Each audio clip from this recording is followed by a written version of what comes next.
Français or können Sie Deutsch sprechen? If you're trying to get your tongue around languages for primary MFL, here on Resource Review we're evaluating 3 resources that could help you. They are a series of authentic French books featuring an endearing dog. Et voici Uki. Alors, qui est Uki? Pants.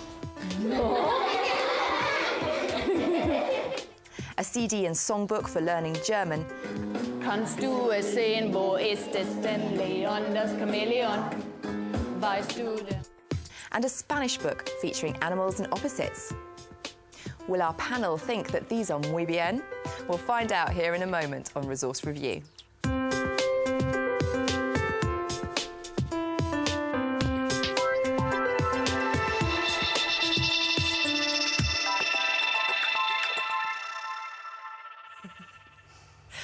Recommending today's resources is Judy Hawker, Primary Languages Specialist Teacher, Brighton and Hove, and French teacher at Westdean Primary School in Brighton.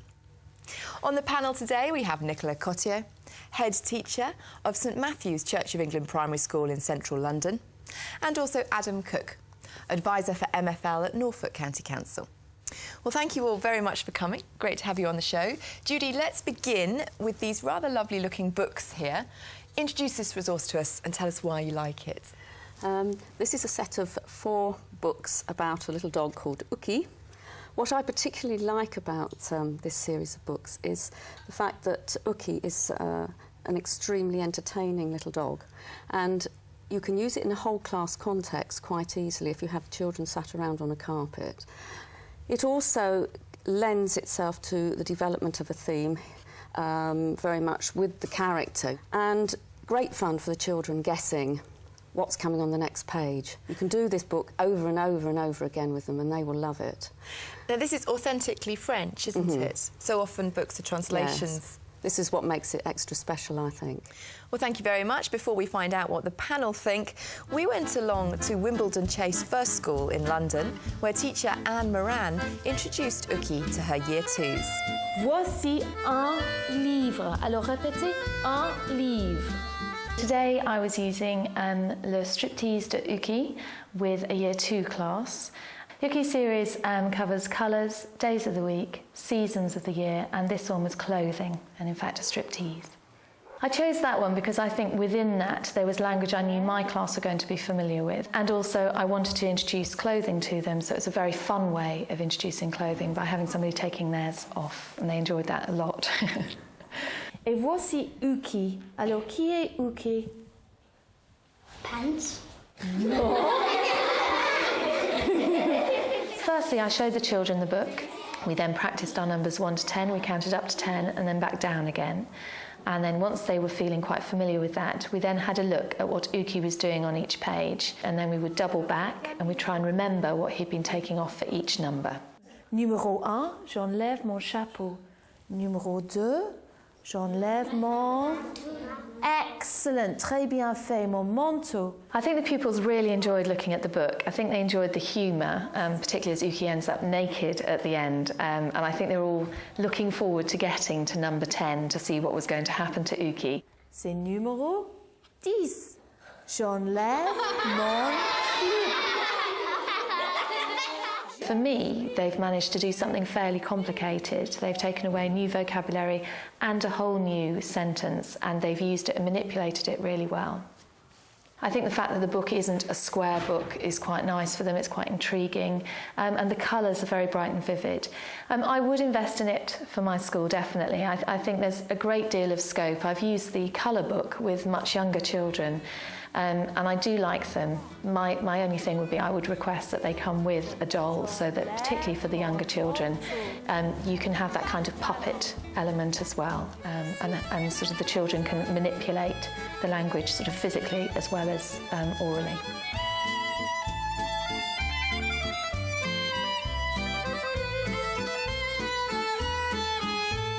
Well, Judy, Uki really seemed to go down really well in the classroom. But one thing I felt, it's nice to have a shaped book. But when Anne was displaying it to the class, the text is quite small. It's a bit limited, isn't it? Well, what I would do is, and taking up the book that she was actually using, Ah, yes. I would be quite happy to sort of to put this up, scan it and use it up on the whiteboard. Well, what does the panel think? Nicola?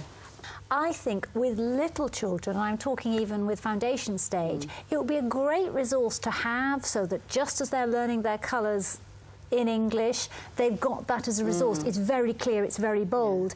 I would use it as a sort of supplementary resource, therefore, for teaching language generally, and that, yes, and we can also look at it in using other languages, rather than specifically, aha, now we are learning a different foreign language. So I think I might use it in a slightly different way. Right, OK. Adam?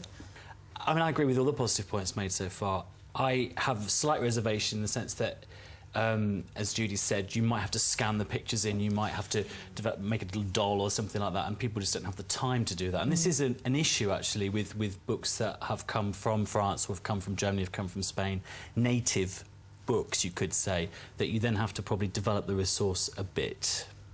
OK, well, I liked him. Oh, it's lovely, yeah. Well, now let's move on to Judy's second choice resource. This time it's for German, and it's called Sing and Learn German, a CD and songbook. That's what you get. Just explain a bit more about this resource. I was really, really pleased to see this resource come out because it's been in French for some time, something similar called Un, deux, trois, soleil, which now they've also developed and are now calling Singing and Learning. I like it particularly because there's a whole series of songs which can be very well adapted for work, extracurricular work. They make excellent basis for drama presentations, for doing an assembly presentation. And to help the non-specialist, there are translations into English. I think the tunes are very, very catchy. And there's a whole sort of series, you know, you've got salsa, you've got all sorts of pop, jazz, rap, Latino. And the children certainly enjoy very much dancing and jigging. And at the same time, they're really taking in the language. Well, let's see Sing and Learn German in action in the classroom. We went along to St Peter's Church of England Primary School in South East London, and teacher Jasmine Mayer was using it with her class. Today we're going to sing another song in German. We're going to look at this CD. It's called Sing and Learn German, and we're going to learn about the colours. The song I chose today was called Leon das Chameleon, and I chose it because it featured colours, and we've just started looking at colours. Welche Farbe ist die Maus? Grau, super. Die Maus ist grau. Welche Farbe? Then I played the song for them, so they could get used to the melody and to the words. And then we started practicing the song by also looking at the words which I typed up and put up on the board. Kannst du es sehen, wo ist es denn, Leon, das Chamäleon? Weißt du denn, wo es ist? I introduced movements to go with the different words they were introduced to, because I find that when the children move around, they find it easier to remember. I did type up the words for the song because it's quite wordy. It is quite difficult for the children to remember. And even going over the song a few times today, the children were still struggling and found it quite hard. Leon, das Chamäleon. Weißt du denn, wo es ist? Leon, das Chamäleon. Kannst du es sehen, wo es ist? I think the children will find it easier to remember colours when we go over them again. And also the children had to form full sentences with the colours, which is something we hadn't done before, so that was quite an improvement. It's probably a good resource to use with children who are more familiar with the language already. I wouldn't use it with a beginner's class straight away, I don't think. But I think it is good value.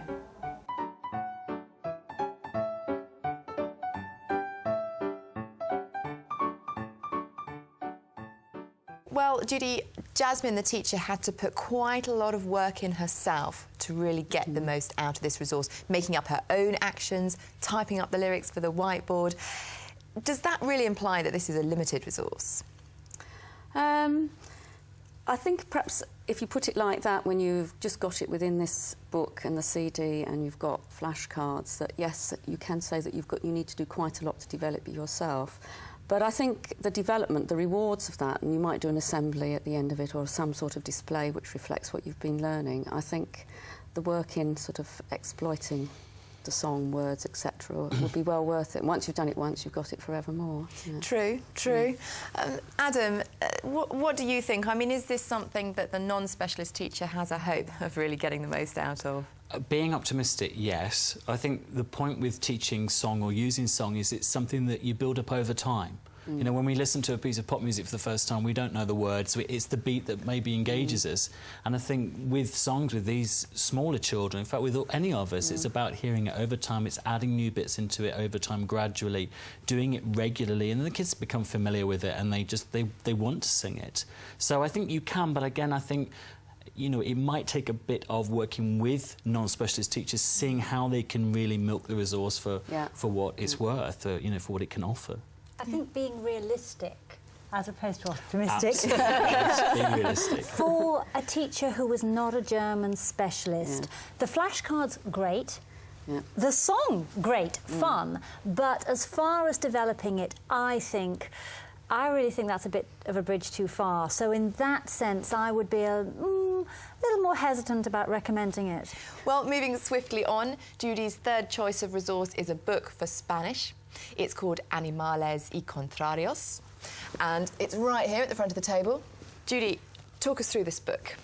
What really I liked about it was that where you can find lots and lots of books about opposites, this one concentrates specifically on one vocabulary theme, which is animals, whereas most opposite books would be a variety of different types of vocabulary, and I like that particularly about it. I also like the idea of being able to have the adjectives and the adverbs move across to describe the animals. Right. I think it's an excellent start for a theme of work, which might be very cross-curricular. OK, well, Nicola, do you think a teacher is going to get all of that from just buying this book? I think it's going to be used not for a whole class resource. It's hugely fun to actually move the bits across. So the children aren't going to want to sit and see the teacher doing it. They're going to want to get hands-on. And in that sense, I think it's great because it's such fun. I feel that that would be a real use for it. Maybe children in pairs, maybe for extension work, something like that. And then I think it would really pay off. OK. Adam? Well, I agree with the point that it has this sort of link to literacy and developing pupils' literacy there with the adjectives and the adverbs. And also the other point is the different cognates in there, because a lot of animals, particularly exotic animals, resemble English words, like elefante. You know, so it's that kids can say, oh, my goodness, I can see this word, I can recognise it straight away, I know what it is, and nobody's taught me it, I've taught myself that. OK, well, I'm afraid that's all we've got time for today. But to recap, the three resources that we looked at were the Uki books from Edition Castamin, the Sing and Learn German CD and Songbook from ABC Melody in Australia, and finally, Animales y Contrarios from Random House Mondadori in Spain and supplied in the UK by Grant and Cutler. For more information about all of the resources we've talked about today, go to our website. It's teachers.tv/resource review. Or if you want to, email us, resourcereview@teachers.tv. Very big thank you to our panel, to Judy, to Nicola and to Adam. Thank you for joining us. We'll see you next time on Resource Review. Bye-bye.